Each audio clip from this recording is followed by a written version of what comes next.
I've got. Yes, I went to the one at Earlshill, Janice, and mine. Confirm, Councillor Orson, we are now live streaming.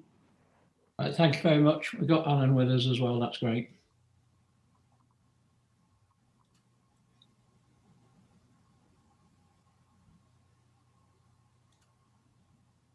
Yeah, I'm on all right now. I don't know what happened.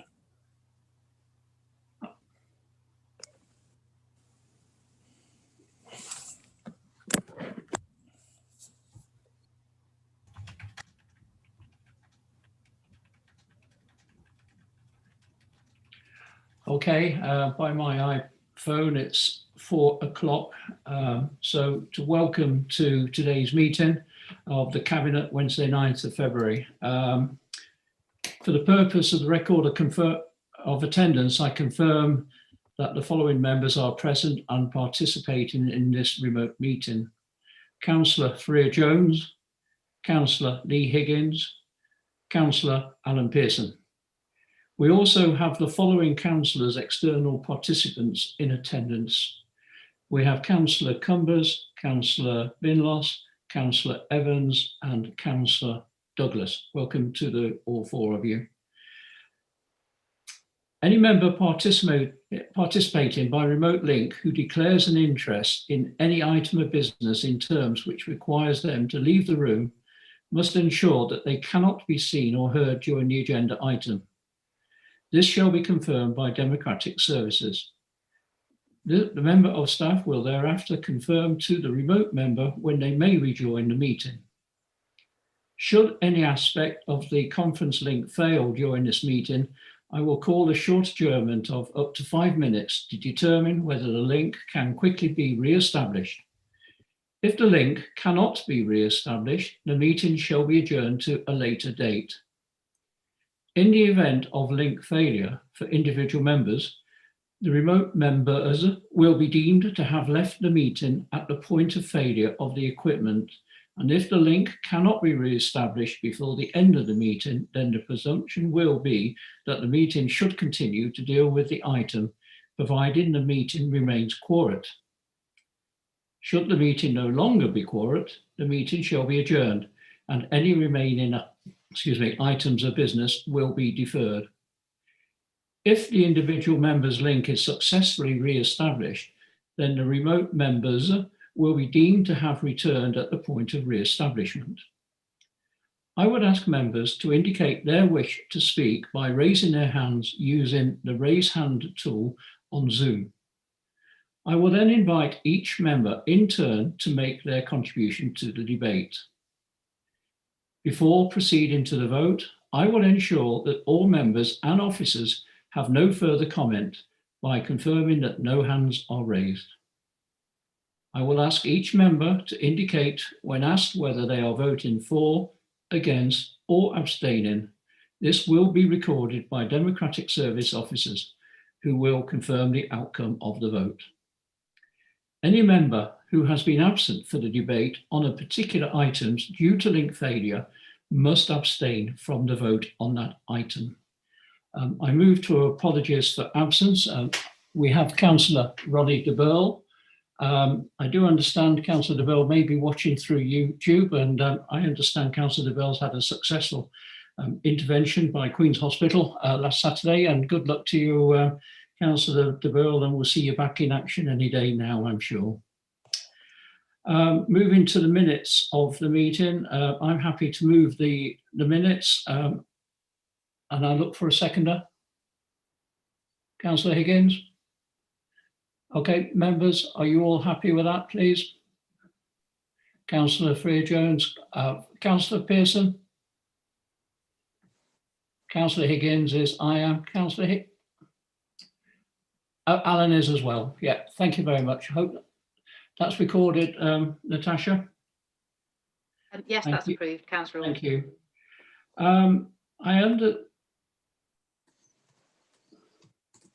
Moving on to this part, actually, I've just got a small statement to make. I just got a little bit confused there. But before we do that, we have declarations of interest. Councillor Pearson, declaration of interest, please. Yeah, just to declare that I am a county councillor, and anything that may affect or me regarding the county council, I don't think there is on the agenda, but just to announce that I am a county councillor. Thank you. I too declare a personal interest as a county councillor and in any matter impacting on Leicestershire County Council due to being a member of that authority. So if those two could be recorded, any other declarations of interest? Don't think so. No, thank you very much. Moving on, just before we get on to the formal agenda, last Friday, the Leicestershire County Council's Cabinet considered an urgent report which sought authority for the disposal of a piece of land at Lake Terrace in Melton Mowbray. Whilst there should be nothing remarkable about such a report, the Borough Council is concerned about the content and discussion that took place. Their report set out a number of assertions regarding the mechanism by which this Cabinet took a decision to dispose of land at our meeting of the 20th of January. Specifically, it questioned the value of the deal secured and the level of engagement with them. Melton Borough Council has negotiated a commercial deal generating a capital receipt in accordance with the industry standards methodology and based on a valuation undertaken by our RICS qualified surveyor. The deal has created the potential for significant wider benefits to be secured, including 90 affordable homes, a sizable 106 contribution towards infrastructure, and £150,000 investment into access road improvements. The Borough Council's commercial interests are protected should any further development proceed. The deal has no direct impact on the County Council's commercial interest, and they are free to negotiate directly with the developer themselves. The County Council's critique of our deal was based on an approximate figure reported in the media, and they did not seem to refer to the wider benefits just referred to. Their officers became aware of the land interest in the site back in March 2019, and they have been repeatedly engaged in the planning process over the last 2 years. Given they only considered partial information, we are unclear how the County Council could form a reasonable view of our deal, nor do we understand how they could be unaware of their own interest in the site. This is ultimately a matter for them. Thank you very much. Moving back to the agenda, capital programme, I invite Dawn Garden, Director of Corporate Services, to summarise the report, please. Councillor Orson, apologies, you've missed item 4, matters referred from scrutiny. Oh, sorry, my fault. Yep, the big one, really is the big one. That one is massive apologies to Councillor Cumbers. Sorry, Pat, Councillor Cumbers, if I could invite you to introduce the report, please. I'll just bring Councillor Cumbers through now. Thank you very much.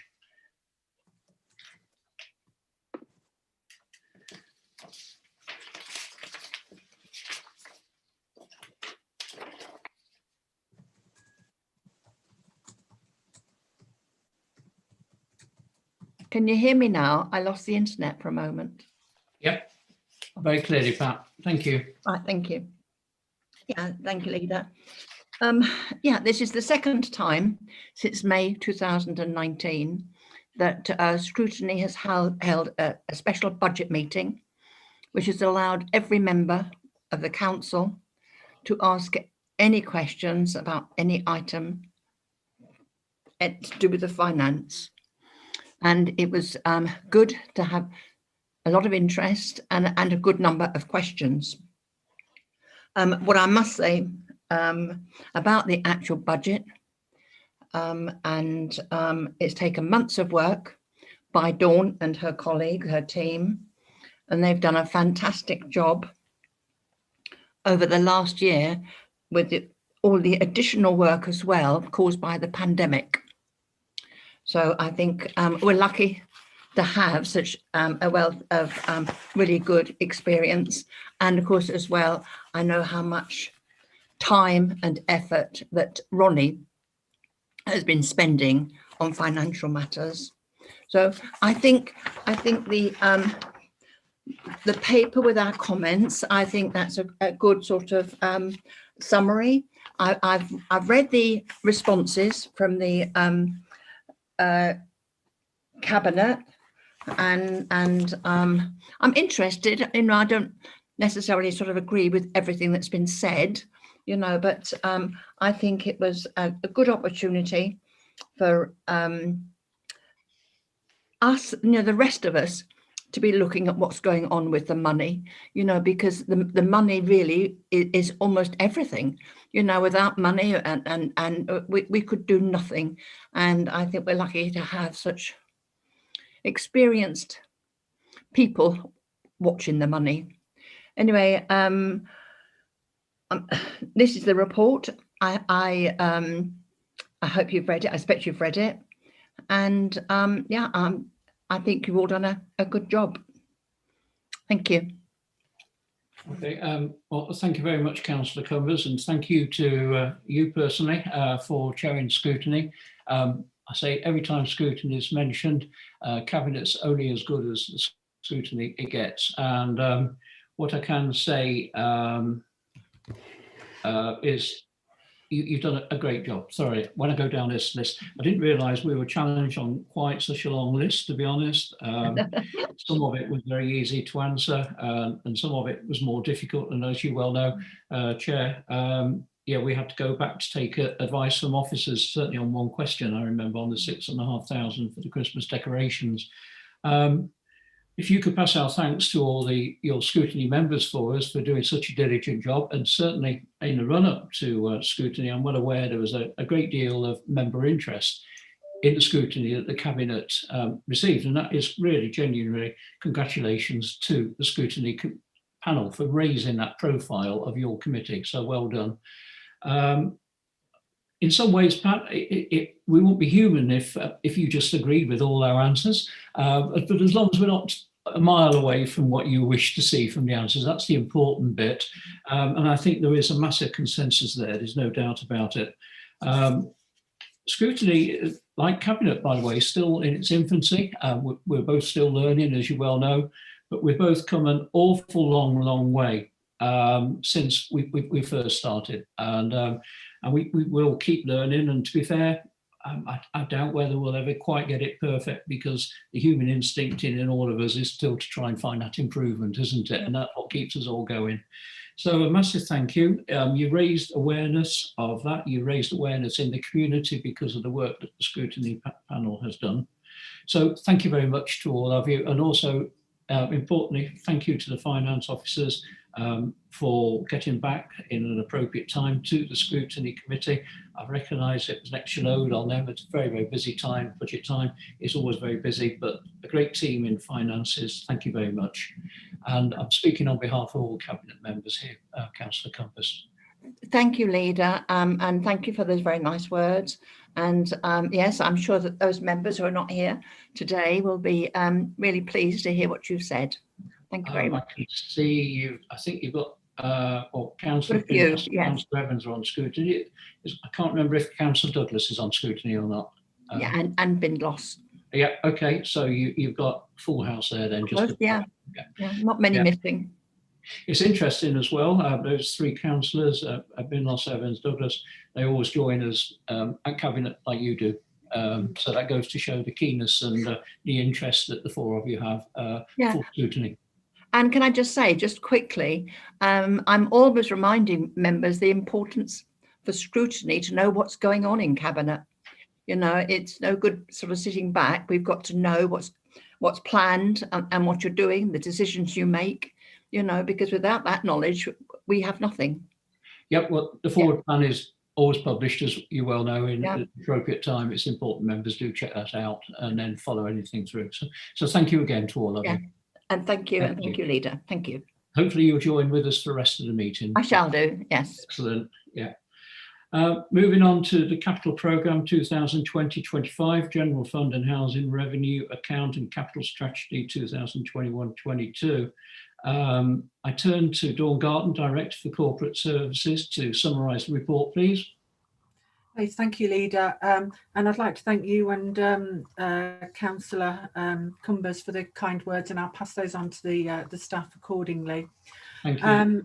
Okay, capital programme. So the report puts forward the capital programme for the forthcoming financial year, as well as the capital strategy.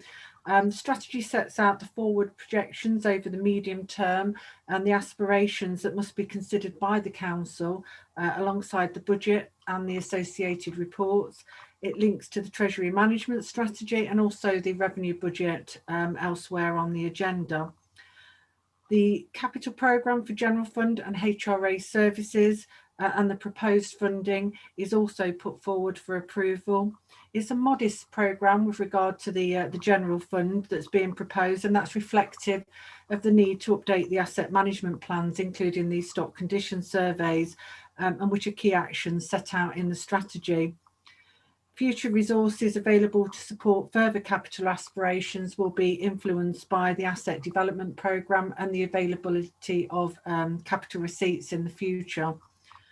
The proposed HRA capital programme for next year is in line with the interim HRA business plan, which was approved in February 2020, and is also linked to the housing improvement plan. That's to ensure that we have sufficient capital resources available to meet the actions required. An update on spend in the current year's programme is also included in the report. Thank you. Thank you, Dawn.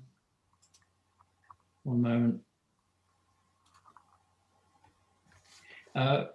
Interestingly enough, Councillor de Boer would have normally presented and proposed this report, but sadly with Councillor Dell not being quite so well, but like I say, back to steam by the end of the week, it does fall to me. I'm certainly not the world's best finance person, but we can do our best, and that's what I'll certainly be doing. I'm very happy to move the recommendations at 2.1, 2.11, 2.12, 2.13, 2.14, 2.15, 2.16, 2.17.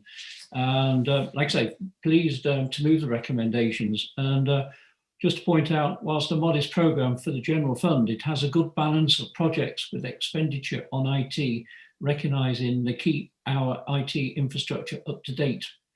It includes the necessary investment required to continue the benefits we have found from remote meetings and the broadcast of these to the web, whilst enabling this to continue when we return to council offices and to support hybrid meetings. There is provision to use some of our business grants funding to support diversification of businesses in rural areas. And despite our modest resources, we have managed to fund improvements to the footbridge at the country park, which I know a number of councillors and members of the community have been wishing to see for some time. The HRA proposals continue the good work that has been achieved following the approval of the HIP programme last year. I do look for a seconder, please. I look towards Councillor Higgins, actually raised his eyes there. So Councillor Higgins. Yeah, thank you, Leader, and thank you, Councillor de Boer and officers here. I know from the Growth and Regen portfolio, we made some bids into this programme, and I'm pleased to see that they've come through. You've mentioned the Melton Country Park Bridge Works, which has been strongly lobbied by Newport Ward members and Siseby Ward members, Councillor Posnett, Councillor Glancy, Councillor Lumley. I'd also like to add Councillor Wilkinson as well, has certainly been knocking on the door about this. And I think that's exactly how councillors can lobby for programmes for investment to be on here. And then obviously it's for us to make that decision. But this has been championed by ward councillors there.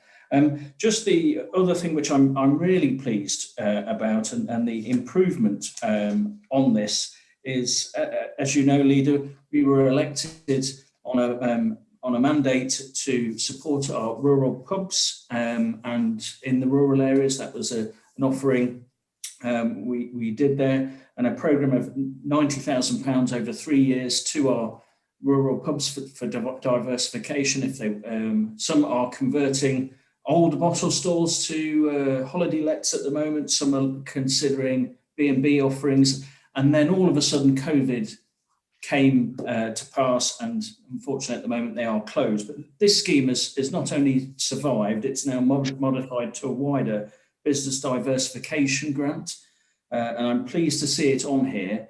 And for those pubs that have been in contact just this week, this scheme is certainly alive and kicking. It's to help our rural communities and our rural pubs survive this and then thrive in the new world, and to offer a diverse kind of offering to those communities and to improve rural tourism as well. Just as a ward member, I'm very, very pleased, and Mr. Andrew Cotton will be noting, as well as Councillor Pearson, for the conversion of electric storage heaters. So, and the work that we're doing at Westview Somerby on there, I know those residents couldn't ask for that soon enough, but that's going to save them pounds in their pockets and heating their homes for their families and loved ones there. So I'm very pleased to see that in here. So wholeheartedly support this recommendation. Okay, thank you very much. I don't believe we have any. Councillor Freer-Jones has got a hand up to speak. Over to you, Councillor Freer-Jones. Thank you, Leader. I just wanted to speak in favour of the report, and also to comment favourably about the audio-visual equipment, and the looking forward to creating a new website. As you know, my portfolio is engagement, community engagement, and both of these elements will support that community engagement aspect and make us more able to communicate, and also hopefully to make the website a lot more easier for the community to navigate. So looking forward to seeing both of those projects come to fruition. Thank you. Thank you much, Councillor Freer-Jones. Valuable contribution there. Thank you. I don't believe there are any further speakers, so I will move to the vote. If I could ask you all to put your hands up clearly in favour of the recommendations as moved by myself, seconded by Councillor Higgins. So we have Councillor Freer-Jones, Councillor Pearson, Councillor Higgins and myself all voting in favour. I turn to Democratic Services to check that's been recorded. That's unanimously in favour of the recommendations. Thank you very much, Natasha. We move on to agenda item 6, the revenue budget proposals 2021-22 housing revenue account, HRA. And I invite the, one moment, sorry, I'm getting mixed up. I invite Dawn Garton, Director for Corporate Services, to summarise the report. Yes, thank you, Leader. So the report provides an update on the housing revenue account financial position for the current financial year, and also sets out the proposed budget for 2021-22 and the proposed rent increase for submission to council.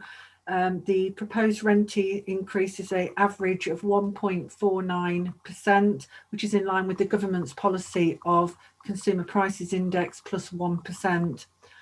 The current year is showing a forecast underspend as a result of vacant posts and delays to repairs and maintenance projects that will be carried forward into the next financial year so that these works can proceed. The underspend is offset by reduced income due to the proposed service charges not being implemented this financial year, and also reduced income due to voids. The 2021-22 budget includes new service charge elements for health and safety works and also grounds maintenance in line with the rent and service charge policy. The working balance is maintained at the previously approved level of 750,000, with additional spending in line with the HIP programme being met from the reserves. The projected reserves are all set out in paragraph 5.7, and there are no concerns at the present time regarding the level of these reserves. However, as stock condition surveys are undertaken and the resulting financial implications assessed and fed into the updated 30 years business plan, we will reassess those levels. Thank you. Thank you very much. So I turn to page 72 and 71. Yes, so I am happy to move the recommendations at 2122 on page 71. I'm turning over to page 222 and 223. Again, I apologise for not having Ronnie here. It's an interesting paper. It's a strong paper as well to me. It is interesting. Basically, it's an update on the financial position of the housing revenue account as it's set out in the summary. And it does require, Local Government Act does require the council to produce and publish an annual report, including in the setting of rents for the HRA, in which to avoid a deficit. So that's where we are. As I understand it, and I have to say understand it because, like I say, I'm not a financial wizard and I'm doing my best to stand in for Councillor de Burgh, and of course, I'm sure Councillor Pearson will have something to say as well in a moment. But just to remind members, the HRA is a ring-fenced landlord account, and it records certain defined transactions arising from the powers on local housing authority. We have to keep a duty to keep the HRA in accordance with accounting practices, which is fairly obvious, but it's always worth stating. It is recognised, and the council has a duty to produce and publish the annual budget. So that's where we are. So there's plenty of good news in here. If you look down the main considerations, an underspend expenditure on page 73 of over 10,000 are set out below. General management, 58,000 underspend, repairs and maintenance, 448k underspend, and special services, 68k underspent.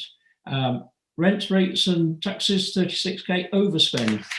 So lots of headlines here. So I'm happy to move that, and I do look for a seconder, and I do look particularly towards Councillor Pearson, wherever he is. He's gone.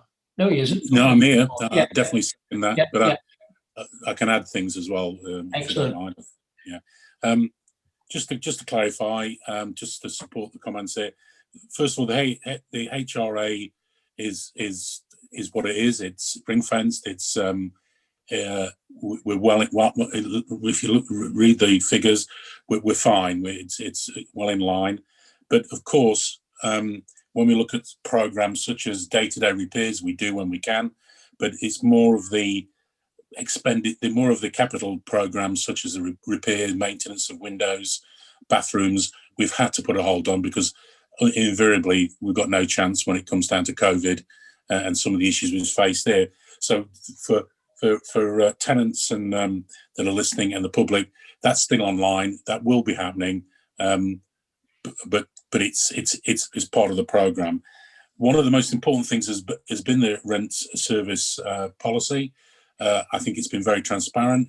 We've engaged with TFEC, which has been very important. So tenants have had their say, and that's very important for moving forward for this program. On top of that, we were late. If you again look at the budget, we had planned to bring more money in regard to service charges. We went back and reconsulted with that. We felt with our new director that there were issues there, so we were transparent, and that's very important. We went back to the tenants, went back to the TFEC, renegotiated, re-looked at how we did that, and what we're implementing there is what is implemented basically everywhere else.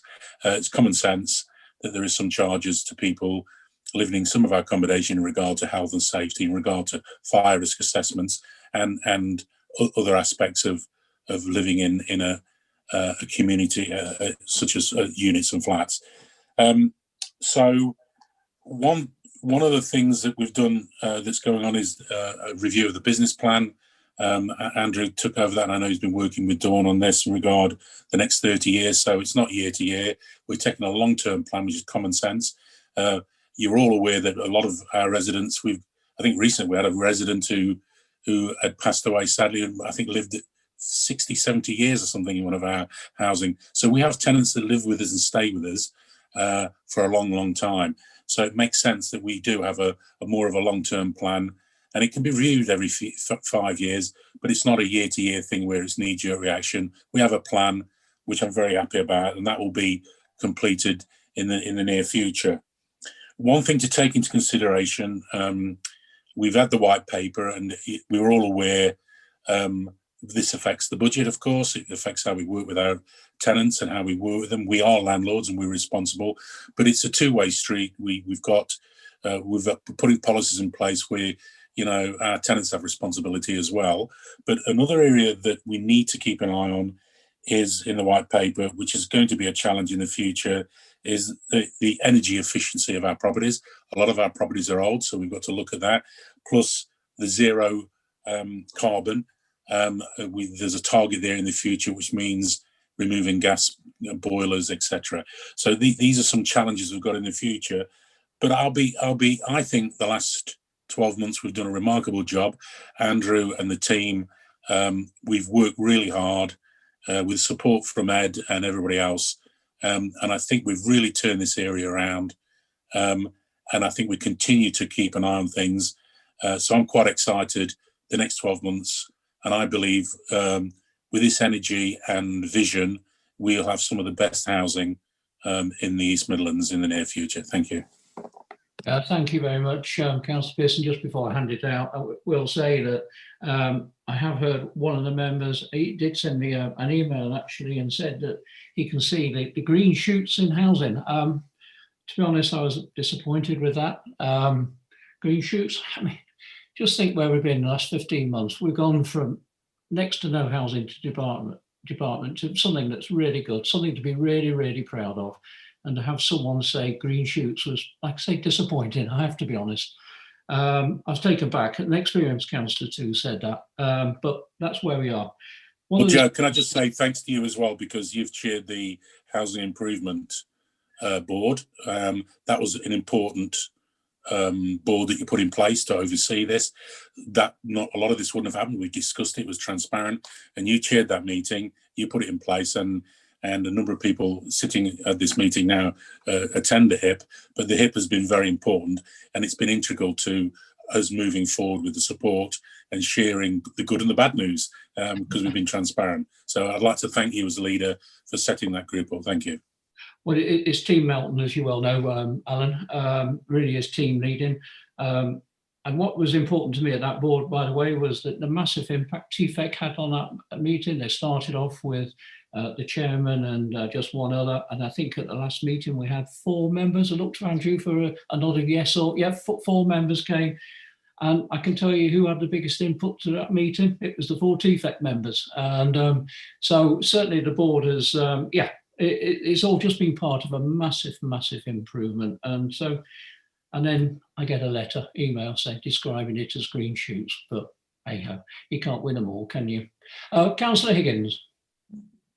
Yeah, thank you. And thank you, Councillor Pearson, as well, for the work you've done on this, to turning this oil tanker, I think, underestimates the work that's been involved. And I do know from, as I mentioned, Westview, Somerby, from the work that's taken a whole 2 years of a ward councillor's casework. And I know, that was a story that was impacting real people's lives. And the councillor has, worked with me and those residents to turn a situation around. And that's the reality of some of these reforms coming through. And it's not all there yet with Westview, because we're going to put those new storage heaters in, which we've just approved there. And, there's some other good works there, which, and I know Ed, so the very top, Ed has written a letter to all those residents there. So we're taking it on there. And the Conservative Council puts social housing as one of its number 1 priority. So don't let it be said that the Conservatives don't care about housing and housing people in need. And it is really important that authorities up and down the country understand that affordable housing, and whether that's the affordable housing in planning sense or in terms of the housing revenue account and council housing, it helps people reduce their costs, their housing costs, so they have more disposable income. And as you rightly said, Alan, in regards to energy use, to take people out of fuel poverty, so they have more disposable income that they can spend in the local economy. That's how we're going to help the Melton economy out of this COVID situation. Just on that, I'm really pleased with the work it's gone on there. I think from what Councillor Cumber's team from Scrutiny, I think it was Councillor Wilkinson mentioned to Alan regarding the rents, rates and taxes, and that's, I think that scrutiny having an input there. I think there's something we can certainly look at there. Going on to new service charges, I think that was working with the leader, but Councillor Brown and Councillor Pearson looking at new service charges. So the right people are paying for particular services that they use rather than it being put on all the entire HRA estate. And just to go back to the recommendation 222, the average rent increase of 1.49%, it is on a backdrop of, I think, 4 years of rent reductions. I think this is probably the second year that there's been a rent increase, but previously to that, I think Alan can confirm it was this council was cutting council tax over the 4 years as well. And on a personal note, I would like to thank those members of TFEC. And while my great uncle is no longer here with us, he was another one of those long-serving residents that Councillor Pearson was talking about. I think from on the Queensway estate, and I think he was there for about 50 odd years. Absolutely loved the house, and he couldn't sing higher praises when he was considered a bed blocker, and the County Council Social Services needed to act to get him independent living at home. It was Melbourne Borough Council that got in there, sorted all those needs out, getting him fit for that home so he could come out of hospital. He'd been in intensive care for 3 months. And so it's a story I do say when the public sector works really well. And just to add on that story, Leicestershire County Council Social Care did a great job at the time too, but that was a few years ago. Thank you very much. Councillor Freer-Jones. Thank you, Leader. I'd just like to put my thoughts about the report in front of us, about all the hard work that's gone into it, and it's consistent and it's continuous work that goes into looking at the HRA and the housing stock, and making sure that we're doing all the right things to improve the areas that people live in. I just wanted to bring it to the point that the timetable at 5.10, 5.10, to say how good it is to see that sort of timetable in front of us that puts a timetable plan for the stock condition survey, the business plan, and it also includes some more interaction with the tenants to survey them as well later on in the year. So I think that makes it really clear and obvious of our commitment as a council into the work that Andrew and his team are doing. So I just wanted to raise that point. Thank you. Yeah, thank you very much, Alison. Alan, can I just mention some more, Joe? Just one more comment after a meeting today. Is that okay, Joe? Yeah, all right. Another wonderful meeting with the Lifeline group today. I think that's the name, Andrew, is it? Again, well put by Lee about being a Conservative council. We've got staff that are so passionate with our senior members and the older generation. They were so committed of keeping them in the home, of keeping them safe. It was wonderful. And again, we brought up the situation, and I know Pat is listening to this, that it's on the agenda that we don't want a senior week. We want a senior week every week. So we keep an eye on them. We have a program that's ongoing, and these staff were all for it, all passionate about working with our aged population, working with them, keeping them in their homes, and providing safe and comfortable and reassuring the relatives that we're doing the right thing. And it's another program we run from the Mount Borough Council that's fantastic, and I think it's another something we need to shout about. And that's how passionate we are as a council for our tenants, and it's just good to be part of. Thank you. Yeah, I'm glad you mentioned that. It's something that we need to shout about. I think just occasionally this council does need to shout that little bit more, because I've got to go back to that email. When you get an email from an experienced member, after all the hard work, after all the improvement that goes into the housing sector, with all the work we've done with the tenants, all the work we've done with TVEC, to get a letter saying green shoots, you know, as a farmer, let's go back to my world, farming. It's not green shoots, is it? The wheat is just about to emerge from the boot, as we call it. It's just about to come into flower. And I think, I look to all members, would you agree with that? Yeah, it really does. I'm getting nods all around. So to the email writer, please think again before you're so negative towards Melton Borough Council. You are a member of that authority. Hold your head high and praise when it's necessary, because that's what's needed. So thank you very much. I have already moved the recommendations at 2122, 221, 222, 223. Councillor Pearson has kindly seconded them. I'll ask you to all raise your hands, please, visually, so everyone can see. Councillor Pearson, Councillor Fred Jones, Shish keeps moving, Councillor Higgins and myself. I look to Democratic Services to confirm that vote, please. That's unanimously in favour of the recommendation. Thank you very much. So we move on to the next item, agenda item 7.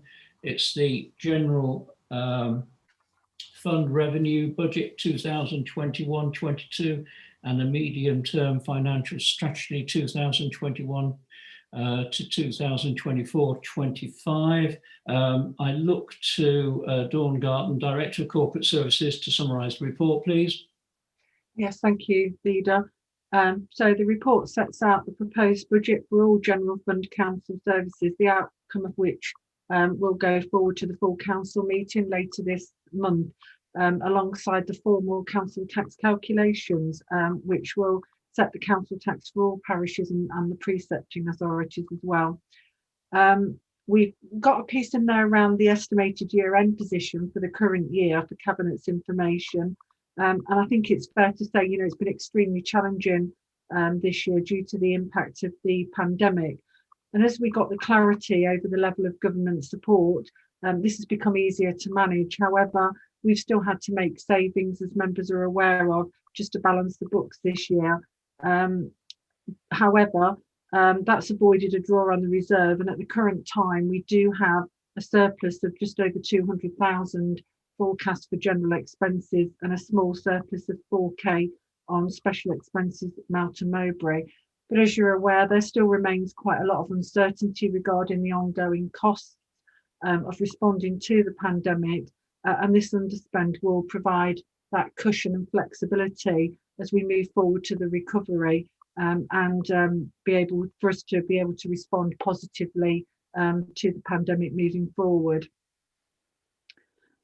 Consideration is also being given to the support that's needed in key areas where additional resources might now have to be employed, so that we can maintain not just the momentum but also deal with any backlog of that business as usual work.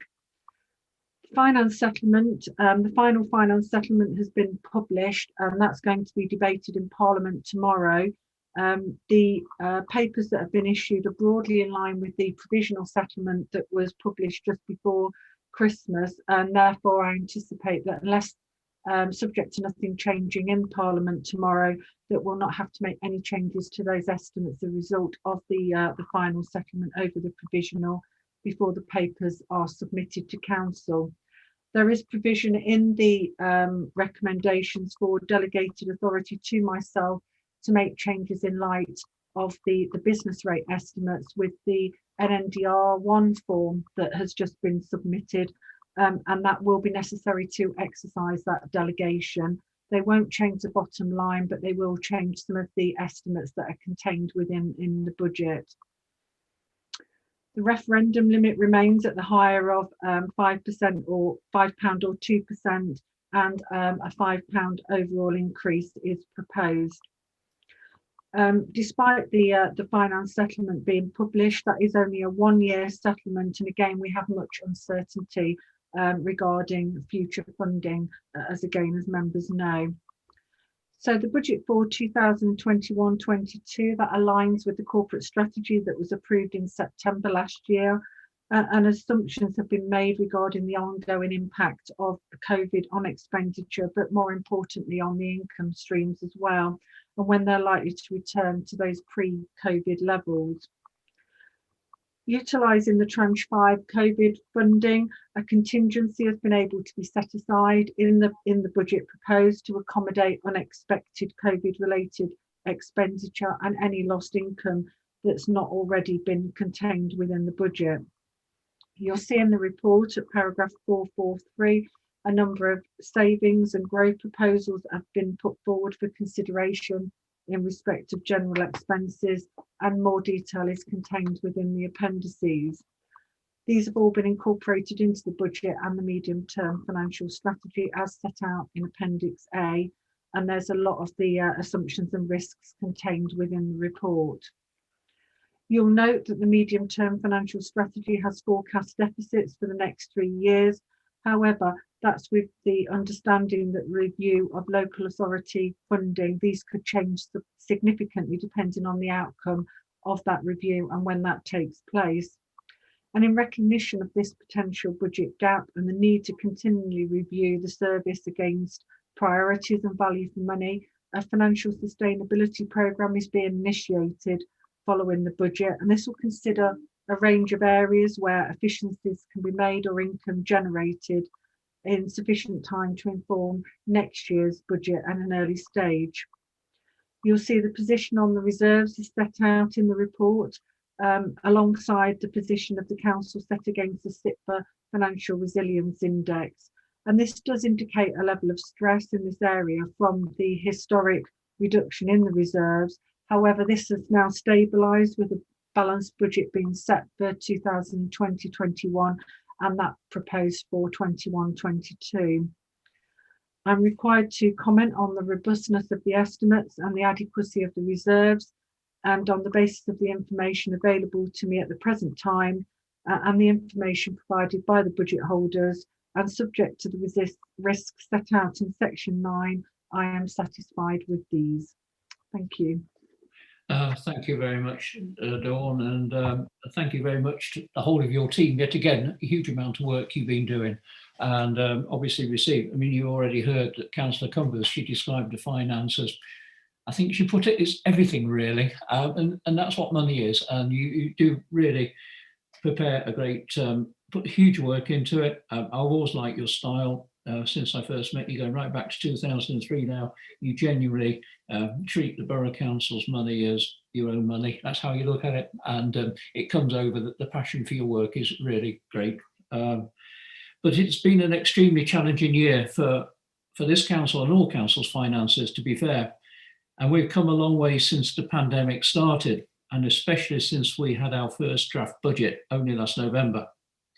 Through hard work, some innovative thinking, and the additional support the government has provided through the spending review and the settlement, we have managed to balance the budget with some contingency for unforeseen COVID costs. Despite the need for caution, as we do not know what ongoing support we may need to provide and the costs of this, it has still been possible to provide some growth in areas of priority such as community support and investment in the town centre. This is a tremendous achievement, and I am happy to propose the recommendations set out in the report. The future, sadly for us all, does remain uncertain for our finances, and the work on the financial sustainability programme will assist in making sure we plan and prepare for this.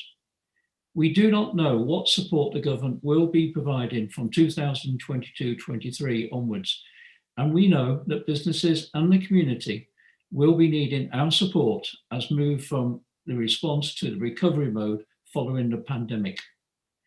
We need to have the necessary finances in place to provide this support. So I have moved, but I will move the recommendations and name them to 1, 2, 2, 2, 3, A, B, C, D, E. I look for a seconder. Councillor Higgins, sadly for him, puts his head up at the wrong time. So over to you, Councillor Higgins. Yeah, thank you for that, Leader. And just a quick question before I go in. As I understand, with Dawn's role being the Section 151 officer, it's a statutory role and importance where, from the statement she's given, that councillors and councils have to have regard to what her statement is. That's correct, and is it not, Leader? Yes. Yeah, thank you. So thank you for that reassurance, Dawn. And it is, as the Section 151 officer, we do have to consider your statements legally on that as well. Just to point out, I've been speaking to lots of businesses who have been struggling as well, and that's why the council has been looking very favourably of how we can do discretionary grant funding for our businesses that are out there. And I've been speaking to businesses today and last week, and I'd like to pay tribute to those. But the council has business interests as well, and in terms of the council tax that houses pay and people pay doesn't fund all the services that the council expends, and so obviously we try and raise some money, from our business interests, such as obviously Waterfield Leisure Centre, £250,000 loss of management fee income for the council, and it's closed at the moment. It's imperative, obviously, when this pandemic is over, that they can be reused, not only for the health, which Councillor Pearce is always interested in, but we also wanted to look at the Melton Sports Village on their car parks, £460,000 loss of income, and that's there to support obviously the wider economy as well into that. Industrial units, 23,000, and if we're not having people generating their next businesses in their state, growing with the council, then we're going to have less demand on our units, and obviously those landlords in the town are going to have less demand on their units, and that probably put downward pressure on rents as well. So I hope obviously in the future the council can look at how we can stimulate those businesses to probably take up our industrial units, and that'll be a challenge we'll have to face, how we can stimulate people visiting our town centres again with either events or different ideas coming into our town centres, and obviously the leisure centres, and how will that look in a new post-COVID world. I don't have all the answers, and I don't think the council always has the answers, and government doesn't either. So let's throw it out to the public and those businesses as well.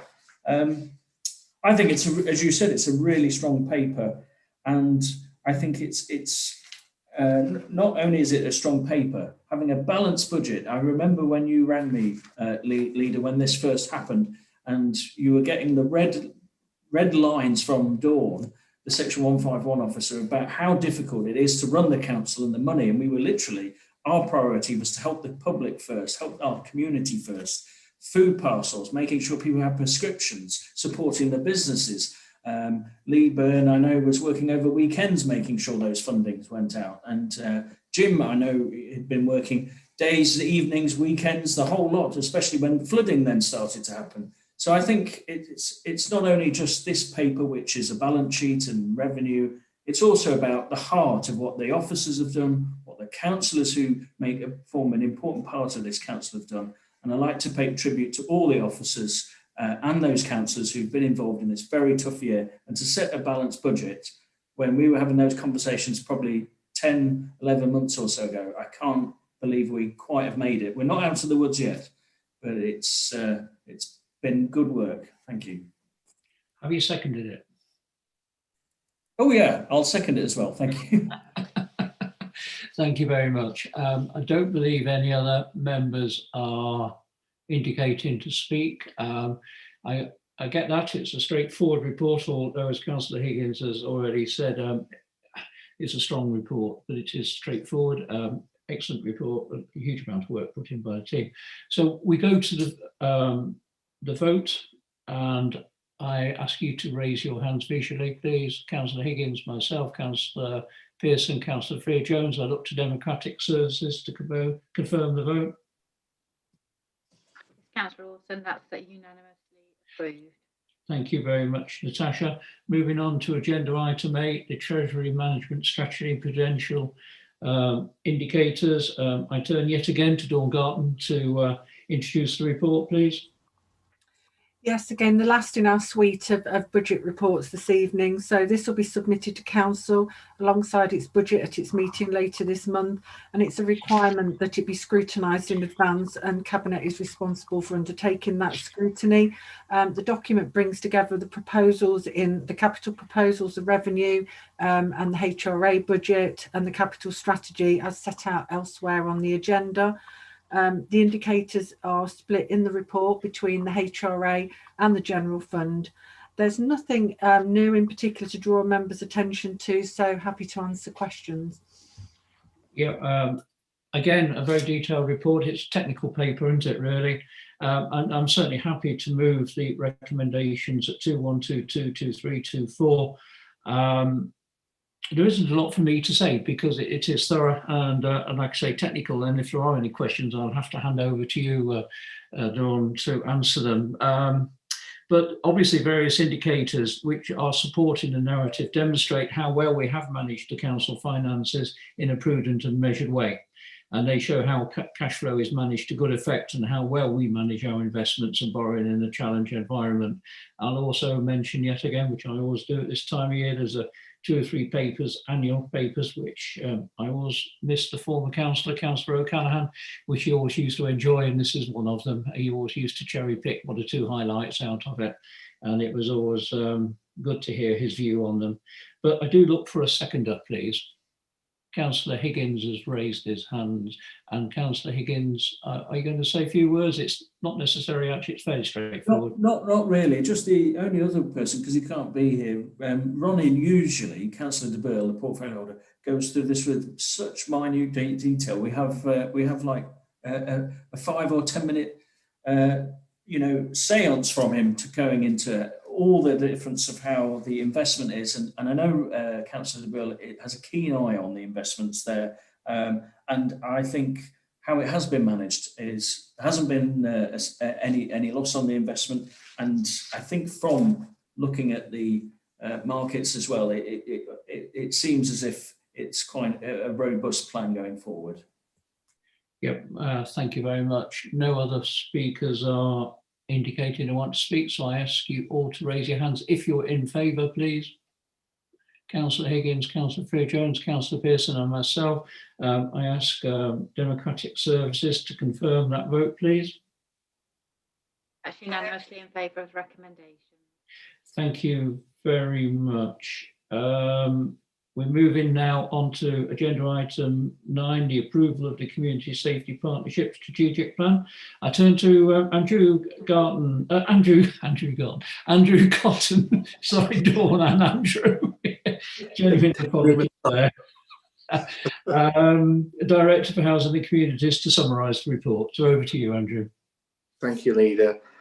So this report is submitted for Cabinet's consideration in relation to the adoption of the Community Safety Partnership Plan for financial year 2021 to 2024. The strategy sets the high-level priorities and approach of the Community Safety Partnership in working together to meet the needs of Milton's communities in relation to crime and antisocial behaviour. The strategy seeks to bring partner agencies together with one clear approach, and a list of the member agencies of the Community Safety Partnership is confirmed in the report at section 4.3, but of course the delivery will involve other agencies, including the voluntary sector. Adoption of the strategy will place a greater emphasis on engagement with communities to understand the needs of residents, and also move into proactive preventative work. The key areas of focus for the strategy are covered in section 5.5 to 5.11 of the report. And I'm sure Cabinet will want to be reassured that the strategy was developed with public consultation and stakeholder engagement throughout, and has been agreed with the Community Safety Partnership. If adopted, a Community Safety Action Plan will be developed to give specific actions and areas of focus. Progress will be reported to the Council Scrutiny Committee on an annual basis.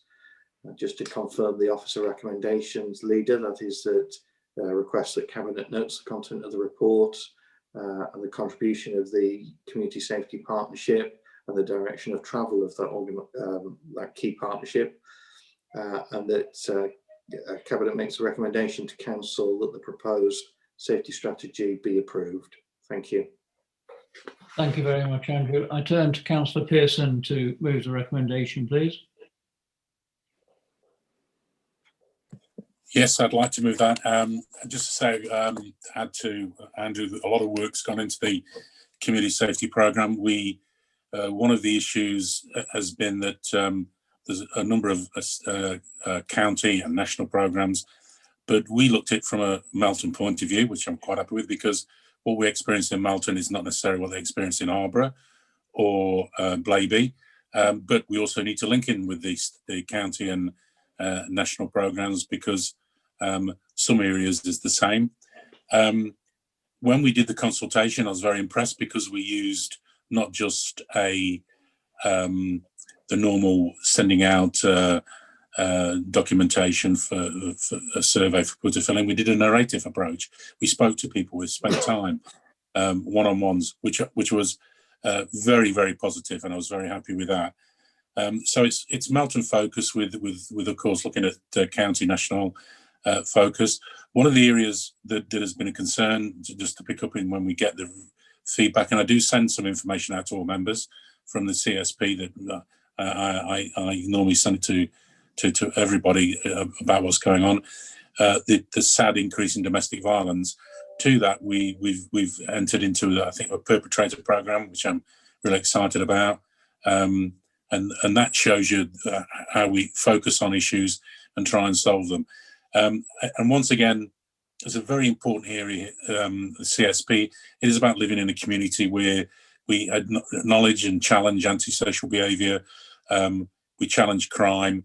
We come together as a community, and prevention is the best cure. And we're doing a great deal to prevent crime, antisocial behaviour, and violence, domestic violence in particular. So this is an important programme. And again, for the future going forward, I'm quite excited to be involved in the Community Safety Partnership. Thank you. Thank you very much. So you're moving 2122, Councillor Pearson? Yes, I move those points. Thank you. Thank you very much. I'm very pleased to second 2122. In many ways, my background is community safety, particularly as a county councillor. And as some of you may know, may not know, it's nothing really to do with the story, but I'm still fully involved to a certain extent, because I think I'm the longest serving police and crime panel chairman in the country now, I think. So I keep I'm sort of well versed into what's going on with policing in the whole of the county, and also Leicester City, and also Rutland, of course. Any crime it really impacts on any individual person, whether it's just a small item, whether it's a few flowers nicked from a garden, or even more serious, it still impacts on that victim. Certainly, if you go around any community, you will find safety is absolutely paramount in people's minds. I'm very proud, actually, of the work the Melton Borough Council do in the safety partnership. I'm really proud that they link in with their 6 colleagues at the Leicestershire Safer Community Safety Strategy Board, which I think meets quarterly. It's a very important meeting to go, and well done to Councillor Pearson for attending those meetings. You certainly help to learn from each other, and yes, we have different crimes. There's no doubt about that throughout the county council, the county area, but it's still a crime, isn't it? Rural crime is very prevalent in the areas. Farmers are losing huge amounts of very valuable machinery. Certainly the PCC has been lobbied on that, and certainly there's been lots of movement on that. So it actually works. Councillor Pearson's already indicated domestic violence. That is a massive fear of mine. It is on the increase, possibly due to COVID.